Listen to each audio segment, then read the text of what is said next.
So today we're going to be going over the 10 absolute best designer fragrance releases of the past 10 years. So initially what I was going to do was I was just going to throw them all into the video, go through those 10 years worth of fragrance releases and just kind of throw them in there as I felt of which ones were the best ones and kind of do it that way. But what I've decided to do instead was to break it down by each year. So we're going to go through each year individually, and I'm going to give you the best release of each year starting in 2012 up until current present time, my favorite release of this year.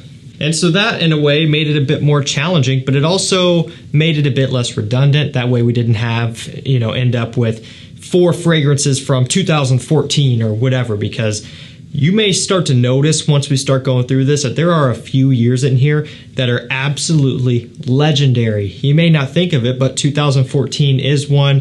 2018 was another one, I believe, or something like that, where you're looking at everything that was released and you're like, whoa, like there are some serious bangers. It was really hard to narrow this one down. But I mean, some of the best fragrances we have been released within the past 10 years, and so I want to talk about that. We'll link these all down below. At this point, these are all available on discounters for you, so you can get these at prices that are well below retail in most instances. We're going to start off in 2012, throwing way back before I was ever interested in this in any way. But, this is a fragrance that now has gone on to establish a very successful footprint in the community and just worldwide, even outside of the little community that we have here, just in the real world. Everyone is still wearing this fragrance, or a lot of people are still wearing it. It's Versace EROS 2012 release, the EDT. This is when this legend was born. It's crazy to think about, but that's the truth. And out of everything that year, this just has to be one of the most legendary releases. There were a lot of great ones that came out in 2012, but this one kind of takes the cake for me. Great scent. I really do love EROS. This may be one that you think most people that are super into the hobby and reviewers would all hate on this, and everyone's going to have their opinion, but I'm, brave enough to say that I like how this smells. I love the mint, vanilla, apple, tonka combination. EROS is a great smelling scent. I love the new PARFUM. I love the EDP. I love Flame. It's a great line. 2013 Bentley for Men Intense. So whether you like the smell of this one or you absolutely despise it because it smells like old person, we can't sit here and lie and say that this is not an impactful release. Not only has this one done super well in terms of being a unique scent and being a strong performer and great quality, but when you wrap everything up into one and then talk about the price point, $25 to $30, at that point, it really puts into perspective just how great of a bargain this one is. And I mean, really, to this day, it still genuinely shocks me. I would have no problem paying $100 for this. I really would not. If that was the only option, I would do that in a heartbeat. That's how good this stuff is. And the fact that you can get it for a quarter of that is nothing shy of impressive. 2014 Bleu de Chanel Eau de Parfum. Arguably the most popular Bleu de Chanel. Of course, the EDT is always going to have a special place in everyone's hearts, and it's always going to be the originator of this DNA. But the EDP, I would say, is all around kind of the go-to. I would say nowadays when people are talking about Bleu de Chanel and they're wearing Bleu de Chanel, which, by the way, people still do wear this one, of course, with regularity, I would say 9 times out of 10 it's going to be the EDP. The Parfum I don't think quite has the reach, which Parfum is my favorite, but I think the EDP being right there in the middle is just the most well-rounded out of all of them in terms of just mass appeal and everything like that. And it kind of is the one to buy if you're looking into getting your first Bleu de Chanel. I would buy this, I would buy the Parfum, and then I would buy the EDT last, honestly, is how I would look at it. This was a great release. It was a great year for fragrances, 2014. But I knew that this one here, a true icon, had to be the best of the year. 2015. Crazy to think how this one is slowly getting older. I remember when this was still relatively new because I started collecting a good year and a half or so after this one came out. So it was kind of the fresh kid on the block. It was going through that initial phase of hype, and it's Acqua di Gio Profumo. You know, you got to think it takes fragrances, you know, sometimes the better part of a year to hit discounters within full reach and really populate on all of the big discounters to the point where you can get it for you know, a price below retail. Because believe it or not, a lot of people won't buy a fragrance. They will refuse to buy a fragrance at retail, and they religiously wait until it hits discounters, even if you're only saving a couple bucks. I was the same way when I was first starting out, so I'm not hating on that. I totally think that, yeah, you should try to save as much money as you can. But now that I have to check out stuff when they're new, well, I don't have that option. But yeah, 2015 release, incense, patchouli, and C notes, of course. I love this stuff. You guys know it. I'm not going to spend too much time on it. But to this day, it's still getting talked about. It's still kind of a hyped up scent. It's a true legend. The best release of 2015.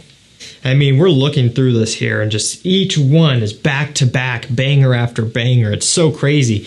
2016, Prada L'Homme. I think we could probably all agree on this one here. I know some of these are kind of divisive in one way or another, whether they're too generic or too challenging or too basic, whatever, too hyped up. But you know, Prada L'Homme is kind of that scent that almost every guy, whether you're you know, more niche snobbish or more designer bro-ish, everyone's just kind of like, yeah, Prada L'Homme, you know, soapy clean iris scent, because it really does have a little bit of everything for everybody.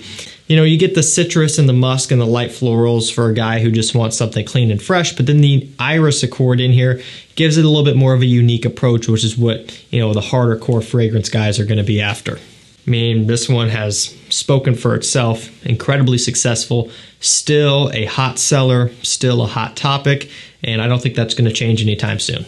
2017 release, John Varvatos Artisan Pure. This one has clementine and orange and petitgrain and vetiver. Smells fantastic. This one is kind of a little bit more polarizing as well, just because it's, you know, it's out there a little bit in terms of citrus fragrances. It's not something that's super entry level.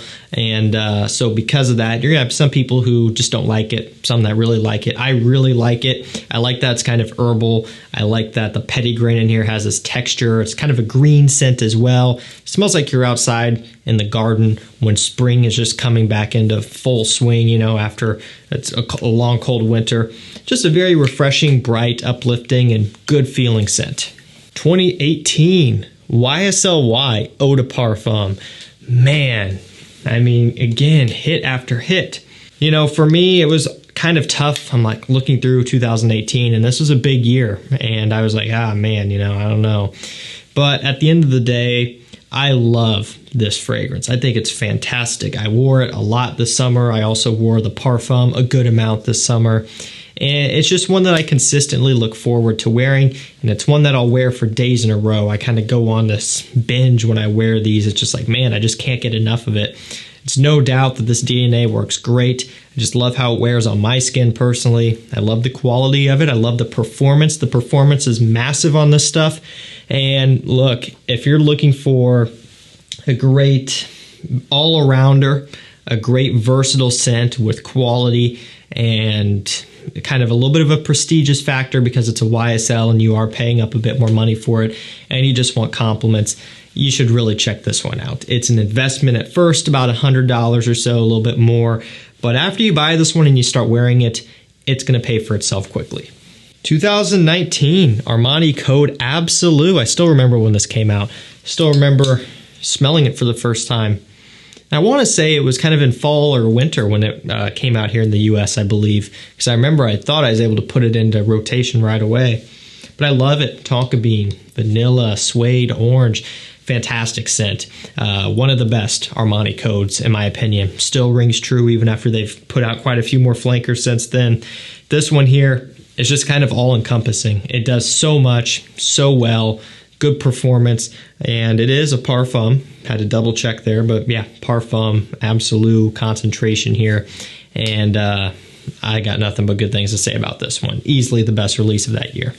2020, this one is a scent that I was not expecting, and by that I mean was not expecting it to come out in 2020. I just wasn't really even thinking about another flanker from this line, but it did. This came into existence, and of course I had to try it because I love Ultra Male, but I also really love Le Male Parfum. Yeah, this one was amazing. really, really surprisingly good release of that year. Because I'll be the first to admit, Le Male flankers can be a little bit hit or miss. They have a ton of them. A lot are discontinued, limited editions, but then a lot are also still in production, and it can be kind of tricky to figure out where you want to start. A lot of the stuff is kind of throwaway-ish a little bit, but this one here is above and beyond. It's got cardamom. It has, of course, some vanilla, lavender. It's ultra male sweetness, Le Male lavender aromatic freshness with a cardamom spicy and warm twist. That's how this one is. Easiest way to describe it. And it smells absolutely amazing. 2021, so last year, I had to toss this one in. Dolce & Gabbana, the One Luminous Night. Another deal where I just wasn't thinking about another Dolce & Gabbana flanker, the One flanker, or even from their exclusive line here. I just didn't really anticipate anything like this. And it came out, and it was hard to get. It sold out super, super quick. I ended up having to buy it from like Harrods and paid, of course, full retail and then beyond that, right? And then it sold out really fast, and it never came back into stock. I still don't even know if it's in stock at Harrods or wherever it was that I bought it from. I really don't know.